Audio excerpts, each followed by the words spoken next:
You were told the world rewards goodness, that if you're honest, patient, fair, things will work out. But then you start noticing something strange. The ones who hesitate get left behind. The ones who bend the rules win. At first, you ignore it. Then it happens again and again, until a quiet thought forms. What if the world doesn't care about virtue at all? What if everything you believed was just a story meant to keep you calm? And if that's true, what are the real rules you've been missing this whole time?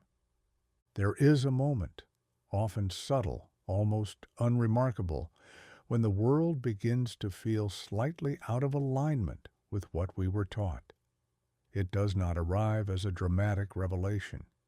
It appears instead in small contradictions. The honest effort that goes unnoticed, the calculated move that succeeds, the quiet realization that fairness is not a law, but a hope. And at first, we resist it. We explain it away. We tell ourselves that justice simply takes time. But something doesn't add up. This is the point where Niccolò Machiavelli begins, not with ideals, but with observation. He does not ask what humans should be. He watches what they are. And what he sees is not comforting. For centuries before him, political thought had been shaped by aspiration.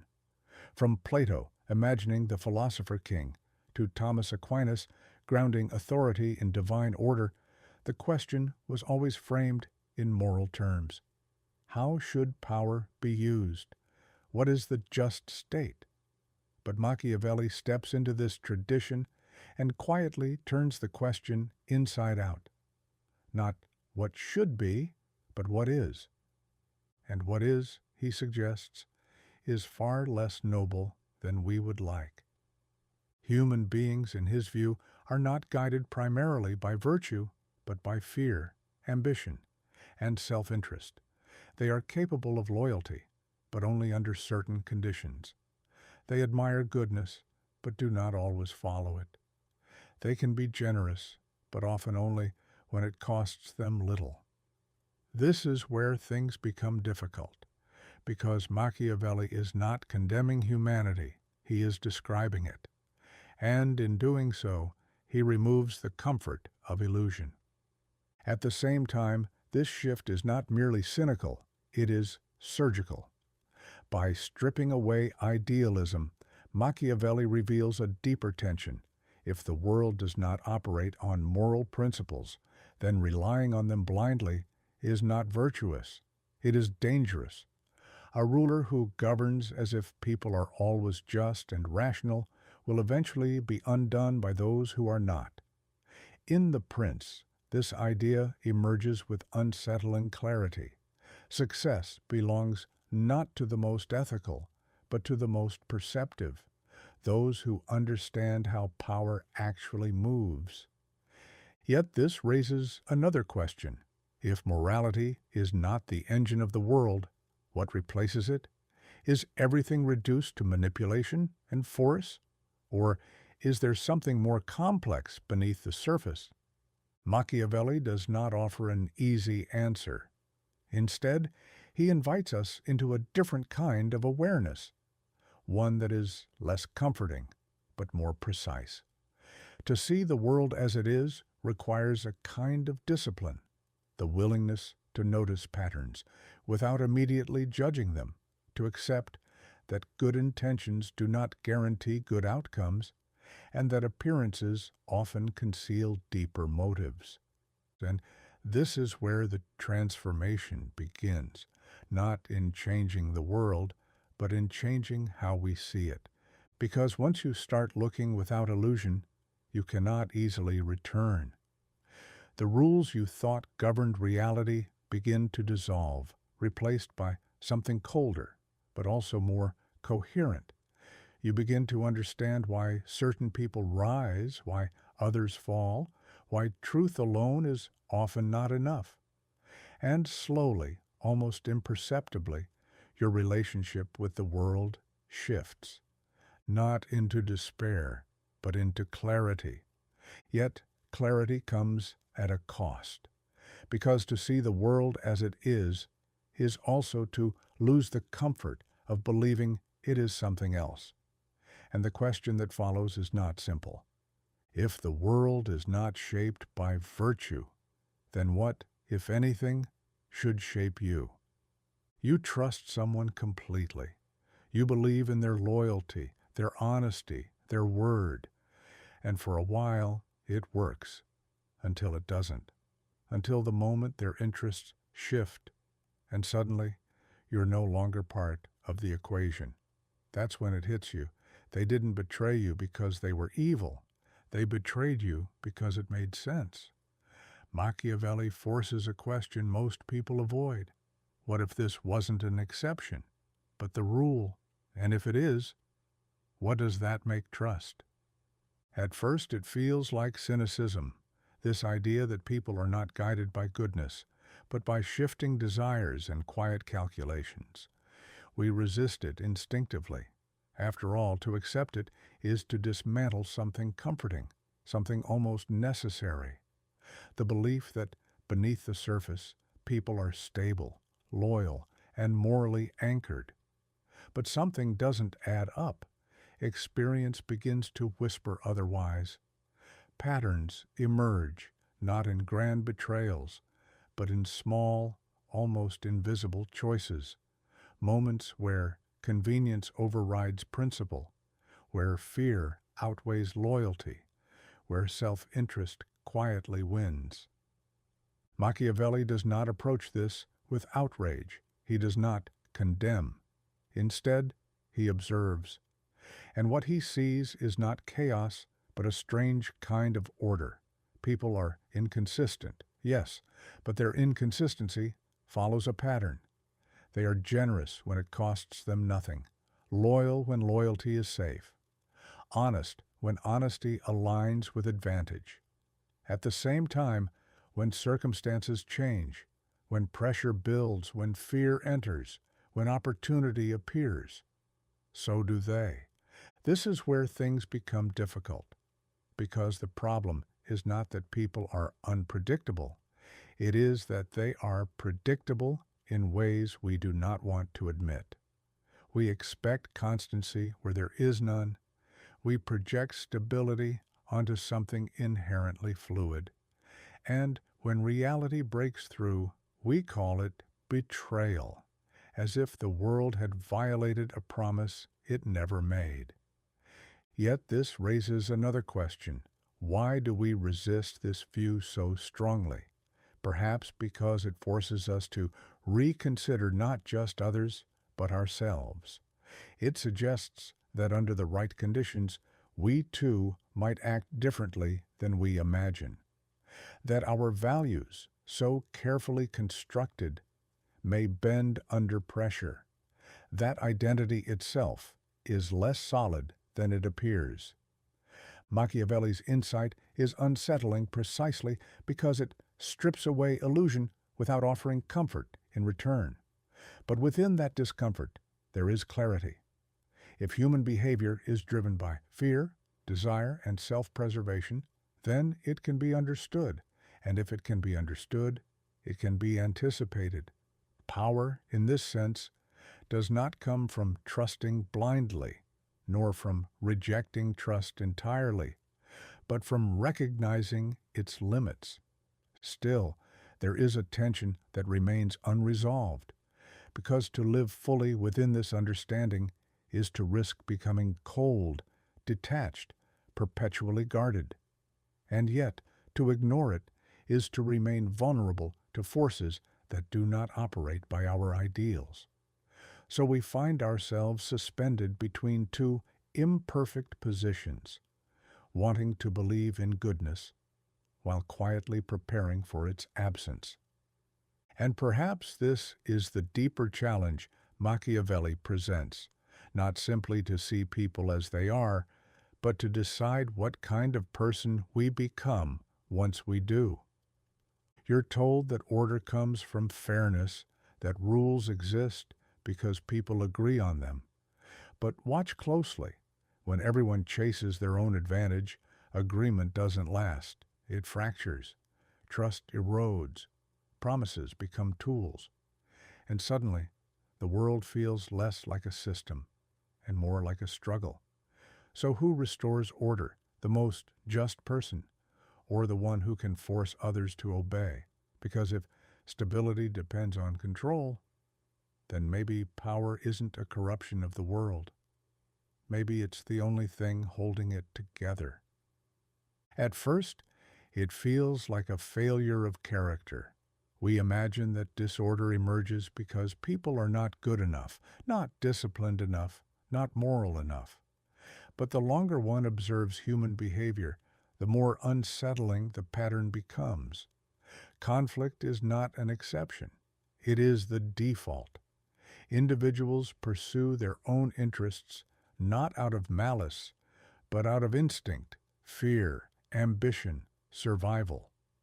And when these interests collide, harmony does not correct the imbalance. It exposes it.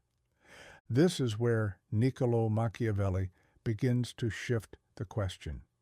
Instead of asking how people ought to behave, he asks what happens when they don't, and more importantly, what must exist in response.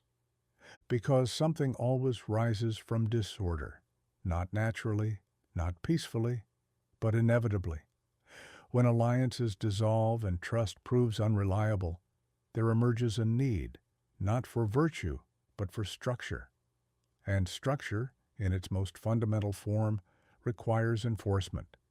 This is where things become difficult, because it forces a realization that contradicts our moral instincts. Order is not born from agreement alone. It is often imposed.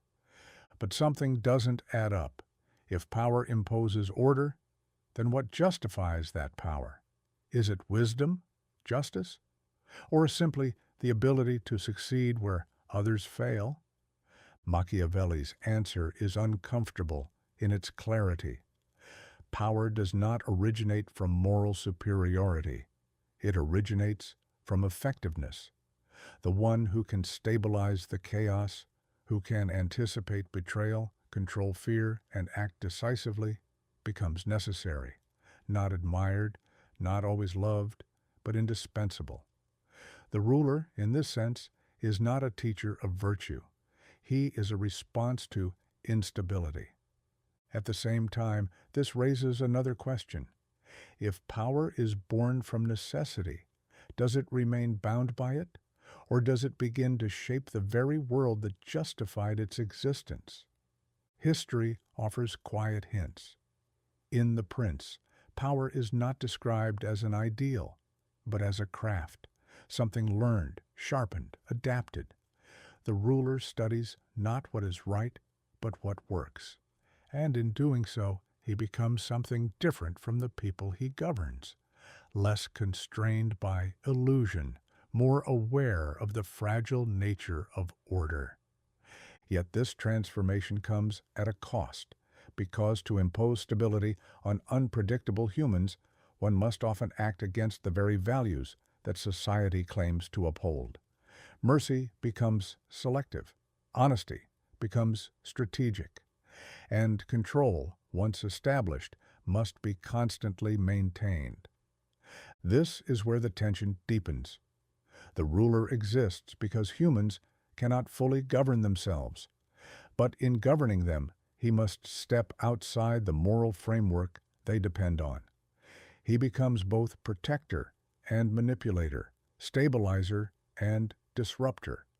And still, the alternative lingers in the background. A world without such power does not return to innocence. It returns to fragmentation, to shifting loyalties, silent rivalries, and the slow erosion of any lasting order.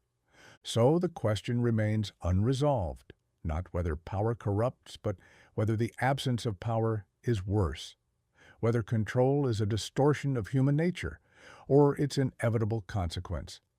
And, perhaps more quietly, what kind of person is capable of carrying that burden? without becoming something the rest of us fear. What kind of person keeps the world from collapsing? Not the kind you were taught to admire, not the gentle, not the honest, not the one who plays by the rules, because rules don't hold when everything starts to break, and sooner or later everything does. So someone steps in, the one who sees what others refuse to see, who acts when others hesitate, who crosses lines others won't even approach. At first, you call him dangerous, then necessary. And then you start to wonder, was the world ever held together by anything else? There is always a moment, quiet, almost invisible, when order begins to loosen its grip. It does not announce itself with chaos at first. Instead, it whispers through hesitation, through small failures of leadership, through decisions postponed just a little too long. People sense it before they understand it, a subtle instability, a feeling that things are no longer being held together by anything solid. It is in this space that Machiavelli introduces his most misunderstood figure, the prince, not as a tyrant driven by cruelty, nor as a hero guided by virtue, but as something far more unsettling, a person who understands that order is not natural. It is constructed, maintained, forced when necessary. The prince does not inherit stability, he creates it, often against the grain of human nature itself. But something doesn't add up. We are taught to believe that good leadership flows from moral integrity, that honesty, kindness, and fairness naturally produce harmony. Yet history offers a different story. Again and again, moments of crisis are not resolved by the most virtuous, but by the most decisive. Those willing to act while others deliberate. Those who see clearly, even when the truth is uncomfortable. This is where things become difficult, because the prince is not free to act as he wishes to be seen. He must act as the situation demands. And situations, especially unstable ones, rarely reward purity. They reward clarity. They reward timing. They reward the ability to shift, adapt, and even contradict oneself when necessary. At the same time, this does not mean the prince is chaotic or reckless. Quite the opposite. His actions are calculated, deliberate, shaped by an understanding of patterns, of fear, loyalty, ambition. He reads people not as they claim to be, but as they reveal themselves under pressure. And in doing so, he gains a kind of power that is not rooted in illusion. Yet this raises another question. What is the cost of seeing the world this way? To rule effectively, the prince must distance himself from comforting narratives. He cannot afford to believe that people will always do what is right, or that truth alone will prevail. He must anticipate betrayal, manage perception, and at times act against conventional morality, not out of desire, but out of necessity. This is where many turn away, because it forces a confrontation with an unsettling possibility. That stability itself may depend on actions we would rather not acknowledge. That behind every functioning order there may be decisions that were never meant to be admired. And yet, without such decisions, the structure might collapse entirely. The prince, then, is not simply a ruler. He is an architect, working not with ideals, but with realities.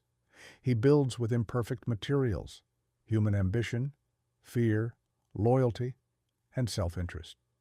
And his success lies not in eliminating these forces, but in arranging them in such a way that they do not destroy the whole. But even this is never final. Order, once created, begins immediately to erode. New tensions emerge. New uncertainties arise. The prince must remain in motion, constantly adjusting, constantly aware that what worked yesterday may fail tomorrow. And so the question lingers, unresolved. Is the prince a necessary figure in an unstable world? Or is he a reflection of the instability itself? Some people spend their lives waiting for permission, for timing, for luck, and when nothing happens, they call it fate. But then you notice something unsettling. The ones who rise don't wait at all. They act too early, too boldly, sometimes too ruthlessly. And somehow the world bends around them. Machiavelli saw this and asked a dangerous question. What if fate isn't something you follow, but something you shape? But here's the problem. The more control you take, the less you recognize the person taking it. So, where does mastery end and loss begin? At first, it feels like a simple observation. Two people stand in the same world, under the same conditions, and yet their lives unfold in radically different ways. One hesitates, calculates, waits for certainty that never arrives. The other moves, imperfectly, sometimes recklessly, but decisively. Over time, the second begins to look almost destined for success. But something doesn't add up. Was it really destiny, or was it something else entirely? Machiavelli offers an answer that unsettles more than it comforts. He calls it virtù, though the word resists translation. It is not virtue in the moral sense. It is not kindness, nor honesty, nor humility. It is something sharper, more dangerous. It is the capacity to act with force, intelligence, and adaptability in a world that does not reward passivity. It is the ability to see circumstances not as fixed boundaries, but as materials to be shaped. At the same time, this idea quietly overturns everything we are taught to admire. We grow up believing that goodness naturally leads to success, that patience and integrity will eventually be recognized. Yet reality often tells a different story. The careful are overtaken by the bold. The principled are outmaneuvered by those willing to bend the rules. This is where things become difficult, because Machiavelli does not try to resolve this contradiction. He accepts it. In The Prince, he suggests that power alone is never enough. Anyone can inherit power, stumble into it, or briefly hold it. But to sustain it, to turn it into something lasting, requires virtù. It requires the ability to read the moment, to act decisively when others hesitate, and to reshape reality before it reshapes you. Fortune, in his view, is like a wild river. It floods, destroys, changes course without warning. Most people build their lives as if the river will remain calm. The person with virtù prepares to redirect it. Yet this raises another question. What happens to a person who lives this way? To shape the world so aggressively, one must also reshape oneself. Hesitation becomes a weakness to eliminate. Compassion becomes a variable to control. Identity itself becomes flexible, almost strategic. And slowly, the line between authenticity and performance begins to blur. There is a moment, subtle but irreversible, when action stops being a response to the world and becomes a kind of domination over it. The individual no longer asks, "What is right?" but "What works?" And in that shift, something is gained: clarity, power, effectiveness. But something is also lost, though it is harder to name. Yet Machiavelli does not condemn this transformation. He presents it almost as a necessity, for those who seek greatness in an unpredictable world. To remain purely moral is, in many cases, to remain powerless. To become effective is to accept a certain distance from conventional morality. The tension is not meant to be resolved. It is meant to be endured. And so virtue becomes less like a skill and more like a constant negotiation between control and chaos, between action and identity, between the desire to shape fate and the risk of becoming unrecognizable in the process. Because in the end, the question is not just whether you can bend the world to your will. It is whether, in doing so, there is still a self left to call your own. You can do everything right and still lose. Plan carefully, think ahead, play by the rules, and watch it all collapse for reasons you never saw coming. Meanwhile, someone reckless, careless, even undeserving somehow rises. It doesn't feel fair. It isn't fair because there's something else at play, something that ignores effort, mocks logic, and bends outcomes without explanation. Machiavelli called it fortune. And here's the uncomfortable part. Your success may depend less on what you do and more on how you face what you can't control. There is a moment most people encounter, though few can name it precisely. It arrives quietly, often after effort has already been spent. You prepare, you calculate, you act with care, and yet the result slips through your hands as if it were never yours to hold. At first, the mind resists. It searches for errors, for missteps, for some hidden flaw that can restore the illusion of control. But something doesn't add up. The failure feels disproportionate, almost arbitrary. And that is where the idea of fortune begins to take shape. Machiavelli does not introduce fortune as a comforting explanation, nor as an excuse. He presents it as an undeniable force, something woven into the structure of reality itself. Fortune is not merely luck in the simple sense. It is the unpredictable movement of events, the sudden shift in circumstances, the chaos that interrupts even the most carefully constructed plans. It is the storm that arrives without warning, the opportunity that appears without reason, the collapse that no foresight could have prevented. At the same time, this is where things become difficult, because to acknowledge fortune is to admit a limit to control, and most people instinctively resist this idea. We are taught to believe that effort guarantees results, that discipline ensures success. But Machiavelli observes the world as it is, not as we wish it to be. And in that world, effort matters, but it is not sovereign. Yet this raises another question. If fortune governs so much, what remains within our power? Machiavelli's answer is not resignation, but tension. He introduces the concept of virtù, not virtue in the moral sense, but a kind of strength, adaptability, and boldness. If fortune is the river that floods unpredictably, virtù is the ability to build, to adjust, to anticipate where the waters might break.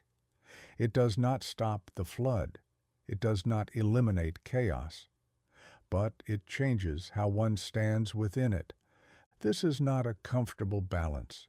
To live with this awareness means accepting that outcomes are never fully deserved, nor fully earned. It means understanding that success may depend on timing as much as talent, and failure may arrive despite intelligence. But rather than paralyze, this realization sharpens perception. It forces attention outward, toward the shifting conditions of the world, rather than inward toward rigid plans. And so the individual who survives fortune is not the one who controls everything, but the one who refuses to become rigid. When circumstances shift, they shift.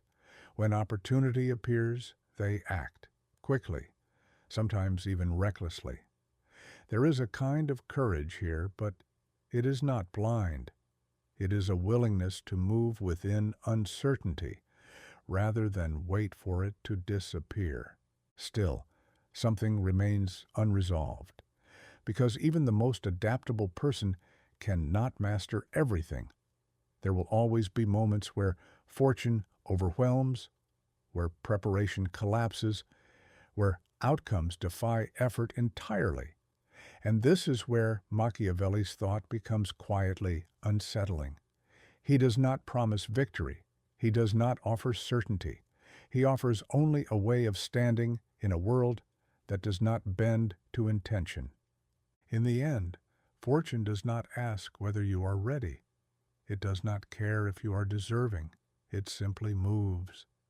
And the question lingers, not whether you can control it, but whether, when it turns against you, you will break or learn how to move with it.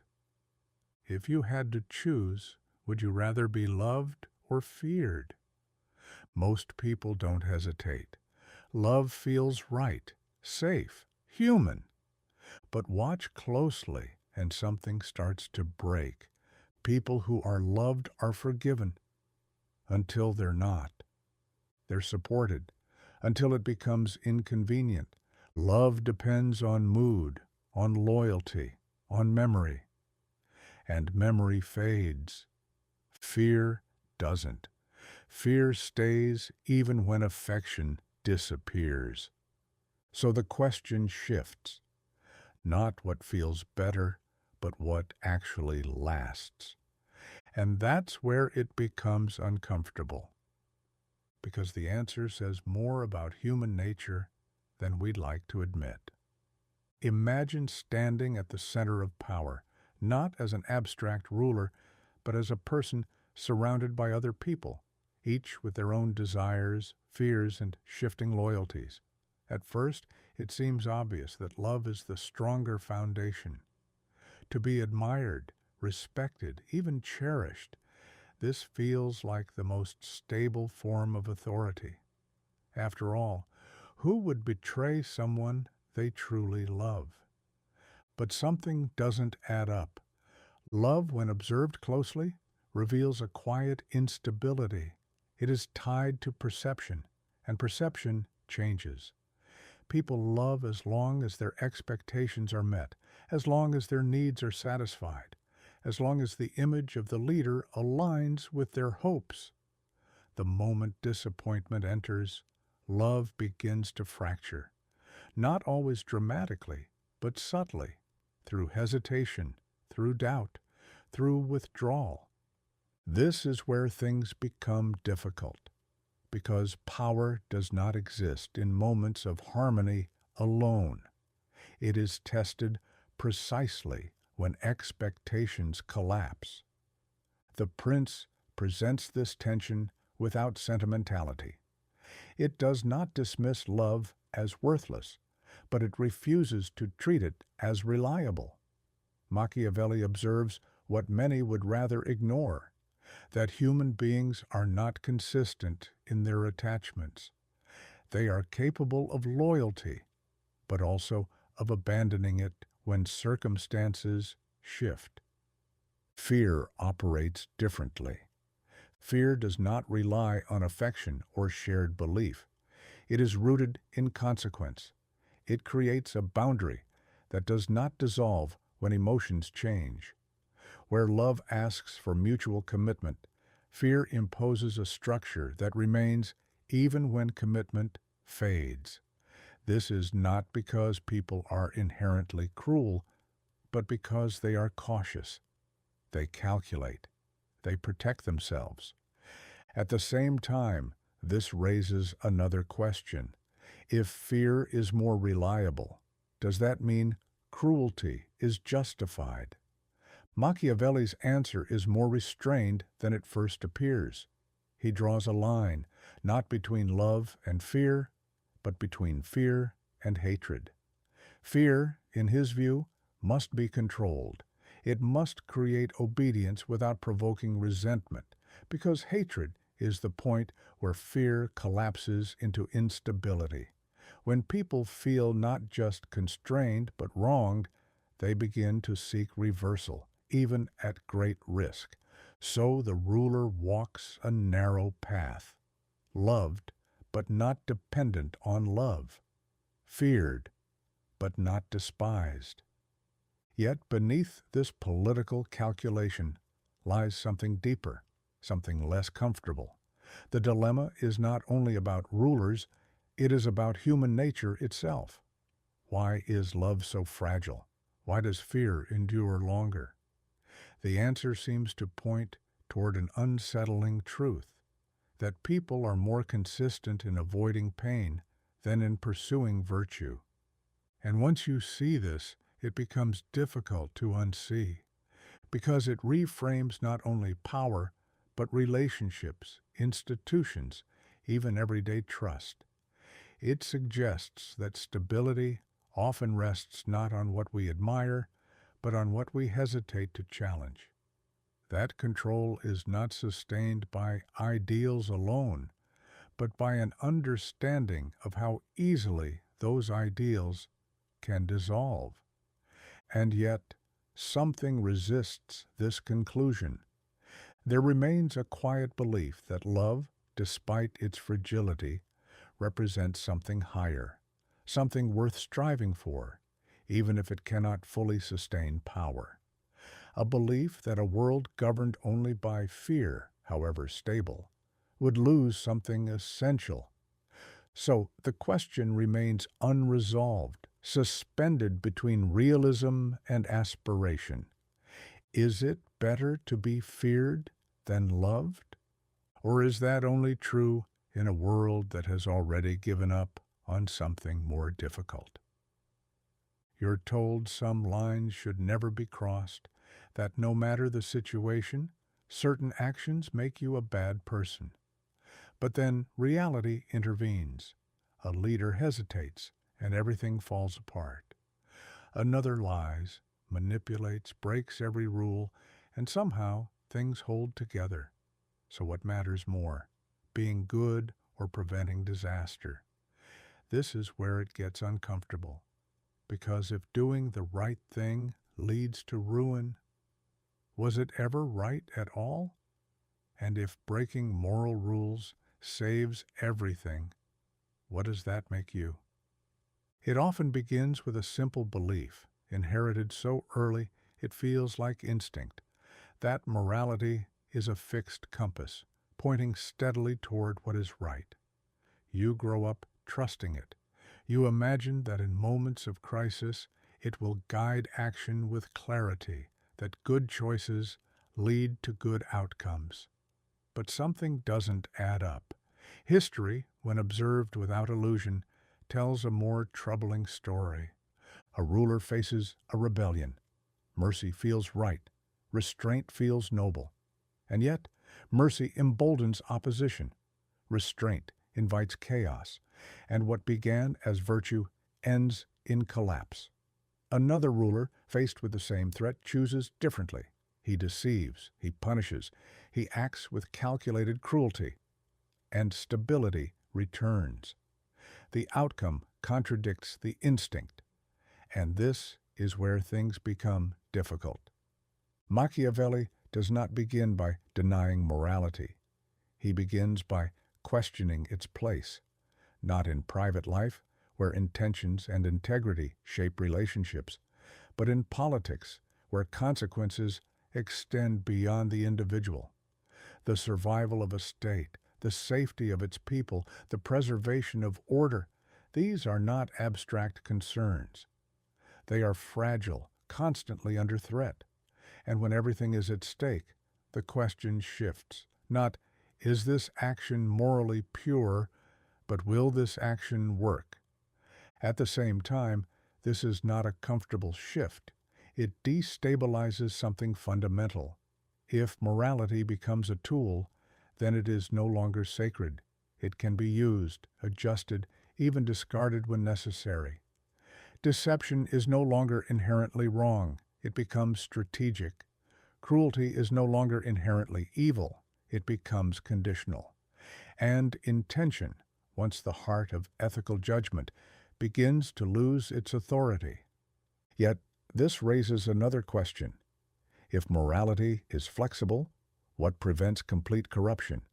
What stops power from justifying anything? Machiavelli's answer is unsettling in its simplicity. Outcomes.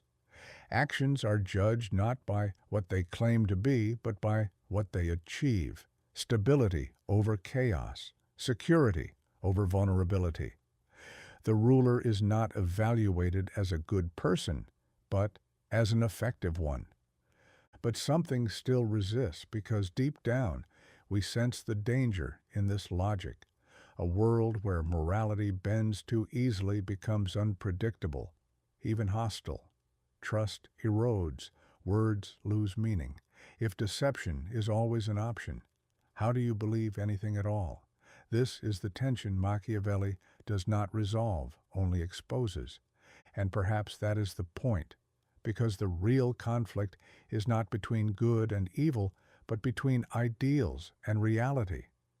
We want morality to be absolute, because it offers certainty. But reality rarely cooperates. It demands adaptation, compromise, sometimes even contradiction. And in those moments, the clean lines between right and wrong begin to blur. So the question lingers, unresolved. If morality leads to ruin, is it still moral? And if abandoning it preserves what matters most, what exactly have you preserved? Imagine rising high enough that no one can touch you, and no one can reach you either. Every handshake feels rehearsed. Every word hides a second meaning. You win the game, but suddenly you don't know who's still playing you. Power promises control, yet it quietly replaces trust with suspicion. And at some point, you stop asking who your enemies are and start wondering if you have any allies at all, because the higher you climb, the thinner the air becomes, and you begin to realize that loneliness isn't a side effect of power. It's the price. At first, power appears as a solution. It resolves uncertainty, imposes order, and places the individual above the chaos that governs ordinary life. To command rather than obey, to shape outcomes rather than endure them. This is the promise that draws one toward authority. But something subtle begins to shift once that position is secured. The world does not become clearer, it becomes quieter in a more unsettling way. The ruler, in the Machiavellian sense, cannot afford the luxury of innocence. Every interaction must be evaluated, every gesture measured for intent. What once passed as friendship becomes indistinguishable from strategy. This is where things become difficult. Because trust, which once formed the foundation of human connection, now introduces risk. To trust is to expose oneself, and exposure invites manipulation. At the same time, isolation does not arrive all at once. It emerges gradually, almost imperceptibly. A leader begins to withhold certain thoughts, then certain emotions. Conversations become curated performances rather than genuine exchanges. Even moments of laughter carry a faint awareness. How much of this is real? But something doesn't add up. The more control one gains externally, the less certainty one feels internally. Machiavelli understood this not as a tragedy, but as a necessity. A ruler who remains open, who allows personal bonds to outweigh political calculation, risks losing everything. And so, a quiet transformation takes place. Vulnerability is replaced with vigilance. Spontaneity gives way to restraint. The individual who once sought power for security now maintains it through distance. Yet this raises another question. If power demands the suppression of trust, what remains of the person who holds it? The external image may grow stronger, decisive, composed, untouchable, but beneath that surface, something essential begins to erode. Without trust, relationships lose depth. Without vulnerability, connection becomes impossible. The ruler stands at the center of influence, yet experiences the world from behind an invisible barrier. History and literature echo this pattern repeatedly. Figures who ascend to absolute authority often find themselves surrounded, yet alone, feared, respected, obeyed, but rarely understood. It is not that others abandon them, but that they can no longer afford to meet others as equals. Every relationship becomes asymmetrical, shaped by power rather than mutual recognition. And so the paradox reveals itself fully. Power, which promises independence, creates dependence on control. It demands constant awareness, constant calculation. There is no offstage, no moment of complete rest. Even silence becomes suspicious. Even loyalty must be tested. Yet perhaps the most unsettling aspect is not the isolation itself, but the adaptation to it. Over time, what once felt like a loss begins to feel normal. The absence of trust no longer surprises. It becomes the expected condition of life at the top. And this is where the transformation completes itself, not when the ruler is alone, but when they no longer remember what it felt like not to be. Still, the question lingers, unresolved. Is this loneliness a necessary sacrifice for stability, or a hidden cost that slowly undermines the very power it sustains? Because if ruling requires distance from others, it may also require distance from oneself. And at that height, with everything under control, one might quietly wonder whether power has truly been gained, or simply exchanged for a different kind of vulnerability. You think you know what you'd do. You imagine the moment, pressure closing in, everything at risk, and you picture yourself choosing the right path, staying honest, staying good. But that version of you has never been tested, because when survival enters the equation, something shifts. Principles start to feel negotiable. And suddenly the question isn't what's right, it's what works. You judge those who compromise, those who bend, those who cross lines. But if the cost of staying moral was losing everything, your future, your safety, your place in the world, would you still hold the line? Or would you quietly become the very thing you once condemned? At first it feels like a simple question, almost rhetorical. Of course you would choose what is right. Of course you would not betray your values. But this confidence lives in a world without consequences, a clean, distant space where choices are hypothetical and costs are invisible. Machiavelli disrupts that distance. He removes the safety of abstraction and replaces it with something far more unsettling, reality. Not the world as it should be, but the world as it reveals itself when power, fear, and survival collide.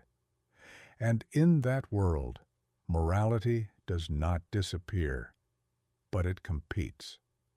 Imagine not a grand historical stage, but something smaller, a position you cannot afford to lose, a threat that cannot be ignored, a decision where hesitation itself becomes dangerous. At first, you try to hold on. You tell yourself there must be a way to remain just, to remain clean. But something doesn't add up. Others around you are not playing by those rules. They move faster, act harder, decide without hesitation. And they advance. At the same time, you feel the tension building inside you, because the cost of your restraint is no longer theoretical. It is measurable. It appears in opportunities lost, in influence slipping away, in vulnerability growing. And slowly, almost imperceptibly, the question changes. Not, is this right? But can I afford not to do this? This is where things become difficult, because Machiavelli is not telling you to abandon morality. He is showing you the moment when morality becomes a liability, and more importantly, he is asking whether you would recognize that moment, and what you would do when it arrives. You might resist at first. You might tell yourself that integrity matters more than success. But then another thought enters, quieter but sharper. What is the value of integrity if it leaves you powerless? What good is virtue if it cannot protect you or those who depend on you? Yet this raises another question. Is the shift toward effectiveness a betrayal or simply an adaptation? Because once you take that first step, once you justify a compromise for the sake of survival, something changes. Not dramatically, not all at once, but enough. The line you once saw so clearly becomes less defined, and each decision after that feels slightly easier. But something doesn't disappear. There is still a memory of who you thought you were, a version of yourself that believed in clear distinctions between right and wrong. And now, standing in this altered reality, that version begins to feel distant, almost naive. Machiavelli does not resolve this tension. He leaves you in it, because the point is not to provide comfort, but to reveal something deeper about human nature. That under pressure, values are not erased, they are negotiated. That identity is not fixed, it bends under necessity. And so the mirror remains. Not as an accusation, but as a question that refuses to settle. Because you can imagine yourself in that situation, but you cannot fully know. Not until the stakes are real, not until the cost is personal. And when that moment comes, if it comes, you will not be choosing between good and evil as abstract ideas. You will be choosing between versions of yourself, the one you believe in and the one that survives.